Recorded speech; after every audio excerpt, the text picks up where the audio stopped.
పండంటి బిడ్డకు జన్మనిచ్చిన తర్వాత చాలా మందిలో పొట్టపై చారలు మిగిలిపోతూ ఉంటాయి.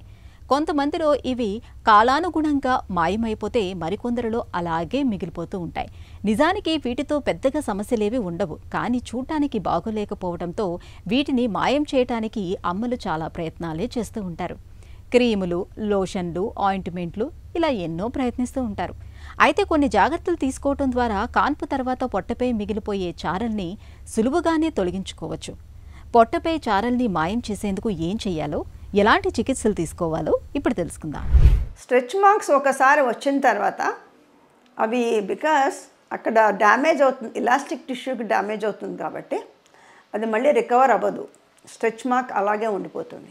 ఇప్పుడు ప్రెగ్నెన్సీ తర్వాత పొట్ట దగ్గర ఎక్కువ స్ట్రెచ్ అవుతుంది కాబట్టి అక్కడ స్ట్రెచ్ మార్క్స్ వచ్చే ఛాన్సెస్ ఎక్కువగా ఉంటాయి. సో దాని మూలంగా ఆ స్ట్రెచ్ మార్క్ ప్రెగ్నెన్సీ తర్వాత ఈజీగా తెలుస్తుంది. అందుకని పొట్ట దగ్గర స్ట్రెచ్ మార్క్స్ ఉన్నాయంటే వాళ్ళకి ప్రెగ్నెన్సీ వచ్చింది అని తెలుస్తుంది అనమాట. ఒకసారి ఇలాస్టిక్ టిష్యూ బ్రేక్ అయిన తర్వాత మళ్ళీ నార్మల్గా స్కిన్ నార్మలైజ్ అవడానికి ఛాన్సెస్ ఉండదు.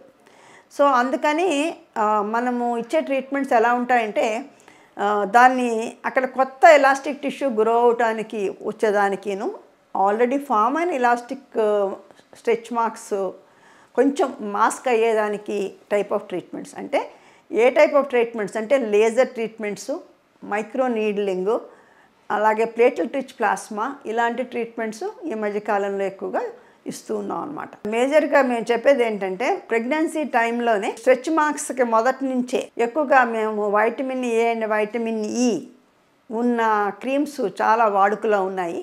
వాటిని రెగ్యులర్గా 2 times morning and evening stretch marks ఎక్కడైతే వస్తుంటాయో అది కొంతవరకు రెగ్యులర్గా 5 to 6 months డెలివరీ అయిన తర్వాత కూడా కంటిన్యూ చేయమని చెప్తాను.